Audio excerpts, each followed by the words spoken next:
My name is Drew Waldron, and I am on with brand building and leadership expert Dia Sims. Dia, how are you today? I'm doing great. How are you, Drew? I'm excited to talk to you. You're definitely an interesting personality, and I would love to get into a conversation about your expertise.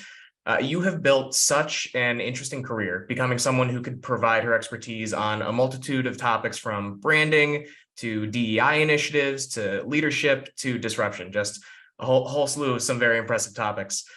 Knowing that you have so much behind you, how do you typically introduce your career to someone who's unfamiliar with your work? Golly. I mean, well, first, thank you. I focus on, even though I've been in different genres from defense to movies to vodka, it's really the same through line, which is kind of just turning ideas into impact, right? I think I specialize in turning like a dream or a thought, making it operational, making it scalable, and making it profitable. And frankly, those skills, that kind of paradigm, could survive in a variety of genres, locations, whatever is needed. So even starting at Department of Defense, where I was brought in as a team to really address a problem, right? Like, how do we make sure we're protecting the US taxpayer? How do we make sure we're negotiating and getting the best possible deals was a big problem. But it was really clear to me, like, no, we can figure out how to account for it and put the right systems in place to solve it. To now, as one of the co-founders of Pronghorn, when we looked around and said, hey, all of a sudden, which is great, America's looking around and saying, like, let's try diversity. Let's figure out how we do it in a way that makes sense for business. And everybody's not exactly getting it right. We say, you know what, let's do all the modeling, let's do all the math, and let's understand how to make an actual template on how to effectively diversify an industry and make sure that you understand the commercial case for diversity, right? So even though I've worked in a variety of industries, I think the consistent through line is ideas, right? Implementation, impact. Absolutely. And speaking of the variety of industries that you had worked in, before taking your current position, you had spent nearly 15 years working with Sean Combs, who most people know as Diddy, at Combs Enterprises. What was your experience like as you joined up until when you were overseeing these massive brand deals as the president? Gosh, so I work for Combs Enterprises, Puff Daddy, Brother Love, Diddy, P. Diddy, Sean Combs, depending on what time it is or what country you're standing in. I started there as Sean's executive assistant, actually. I had never been an assistant before, but I was like, you know what, I'm gonna take this job. I think this is a guy I could learn a lot from. I think this is a person also who really represents the best of what we view the American dream to be. And I wasn't disappointed. I was there for almost 15 years. I started as executive assistant and was promoted to become the first president in the history of the organization, besides Diddy / Puff / Sean Combs himself. And during that time, there's a masterclass in building businesses from scratch, right? He's a true visionary that will have hundreds of ideas a day. And I was jokingly referred to as like the dream factory, where, okay, we have this dream, we want to build a television station. And he would paint a beautiful picture of what that would look like. And then I would do all of the work of how do we translate the level of creative vision into the right supply, the right logistics, the right location, the right team to make it go. And doing that over and over again, building a television network that's now in 60 million households, right? Building a fragrance that did $90 million in 8 months, and men's fragrance was not doing those type of numbers. Turning around a vodka brand that had not been doing well to becoming a multi-billion-dollar value brand. All those things, all those muscles that I learned during that time, it legitimately was like just being a serial entrepreneur within a relatively small company of about 300 people. But it taught me the ability to build things quickly, at scale, with the respectful relationship with culture over and over and over again. That's incredible. And honestly, it is so cool that you just call him Sean. That's funny. So from going to the president of Combs Enterprises to your current position as CEO of a tequila and mezcal company, the company that you're currently the CEO of launched in 2020. And I'm curious, what was your experience like launching a company mid-pandemic, and what challenges did you and your team have to overcome? Yeah, so apparently that's my thing. We launched Ciroc Vodka, during the middle of a recession, and then working with like our powerful backers like LeBron James or Arnold Schwarzenegger or Lindsey Vonn, we launched Lobo 1707 Tequila. In the pandemic. So I don't even know what I would do, like to launch a brand on a sunny day. It was interesting. We took a lot of time to make sure that we were respectful, right? And we were like, look, people are this word has obviously been obnoxiously beat up, but it's just so accurate in American English. We were in unprecedented times. So we're like, we just can't be like, our tequila is incredible. It is incredible. It is delicious. It does have a lot of awards, but nonetheless, we were thoughtful about the time that we were in.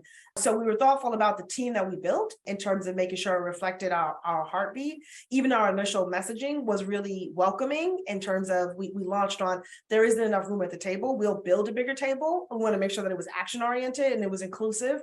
And even our offices, we were purposeful about building an office space in the Lower East Side in New York. It's not a traditional office. We actually opened it up to the community where if you're an emerging artist, you can go in and shoot a campaign. There's a big screen. We open to local mixologists and said, we have to really approach this brand differently. The brand is called Lobos, which is Spanish for wolves, based on our founders' family's coat of arms from the 1700s. We don't even have enough time for my wolf TED talk, but as we studied wolves, they're really interesting animals that we as humans could learn a lot from in terms of how they protect each other. And the physically strongest wolf often takes up the rear. You have both the alpha male and the alpha female, and how if one of the wolves gets sick, the wolf pack actually takes care of that sick wolf, which is pretty unusual in mammals. So when we built our company, we were incredibly inspired by wolf culture and everything that's right and everything that's good.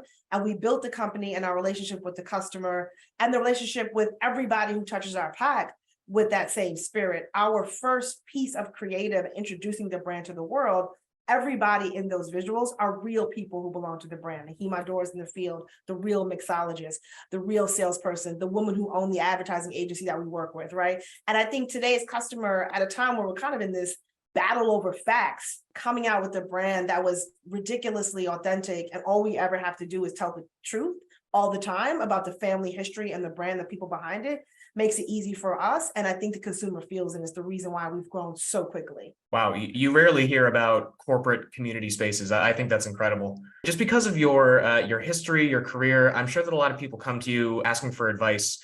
Young people today are entering a professional world that seems to change more and more each year, both culturally and in terms of technology.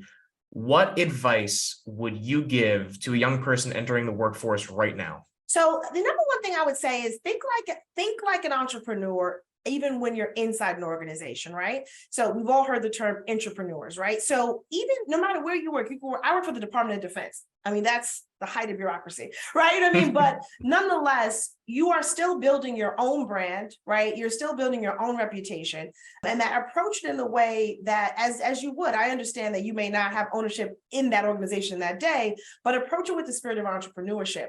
When you look at where great innovations have come from, they typically have not been natural, right? You would think iPhones didn't come from Blackberries, right? Uber didn't come from taxis, right? Netflix, didn't come from the VHS company or from Blockbuster. A lot of times you might have to choose to build something new and vital from scratch, but you might not get the tools you need to build your new company, your new industry, new thing that you own, if you don't have the muscles flexed by the time you spend at an organization, right? So whether it's not necessarily a time where my parents might have worked in some place for 50 years, maybe you are in an organization for 5 years, 6 years, but really kill it during that time. Come and over deliver, because it's actually just school for you to enrich your own life and making sure you're getting the best of that experience. So for whatever you do next, A, your reputation will be incredible, could be your first client, potentially whatever you do next. And B, whatever you do next, it's not I think there's this backwards thing where people feel like, oh, I'm only gonna work so much because instead of like, anywhere I am, I often say, and this is not my saying, but be where your feet are, right? If you're there, do the hell out of it. I grew up in a house was like, if you can get a B, you can get an A. It actually enriches your soul, actually makes for a happier life to kill the thing that's in front of you at that time. Do an incredible job in the moment that you're in. It makes you happier, makes you more whole, and it makes your confidence go up, which is just a great foundation for the rest of your life. So if you're 22 years old, I don't care what you do. If right now today, somebody was like, hey, Dia, things didn't work out, you have nothing, your money's all gone, somebody robbed you, we need you to be a janitor. I'm gonna be an incredible janitor. Like, I'm gonna be incredible, because you guys gotta, while you're there, I just think it's a light that is fueled inside of you, right? When you know that you're doing the best that you can contribute to that moment. Over deliver and disrupt. I love that. Dia, I think the last question I want to ask you is specifically in your career as a speaker, what are some of your favorite topics to talk about, or some of your favorite groups to address? Some of my favorite topics are around disruption, are around building brands from scratch, operationalizing brands, on how to build a brand today, and making sure, there's still, I think it's important people understand that the way you built a brand 20 years ago is very different today. And not just because of digital, right? But because of the audiences that we're interacting with.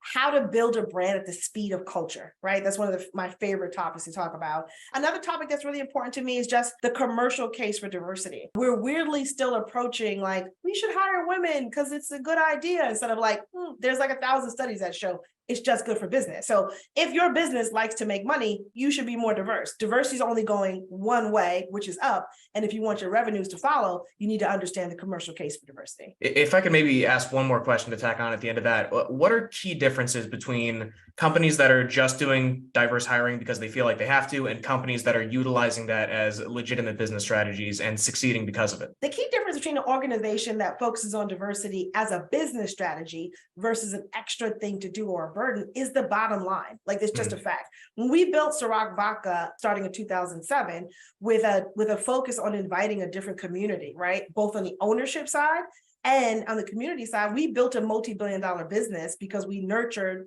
a community that had been not nurtured, and we benefited from it, not only in goodwill, but in our pockets. So I'm always like, don't do it for your heart, like do it for your wallet, and hopefully your heart comes along, but it literally is just good for business. Incredibly said. All right, that will conclude our conversation with Dia Sims. Dia, thank you so much for your time. This was great. Awesome. Thank you so much for including me. Have a great to meet you too. Absolutely. Bye-bye.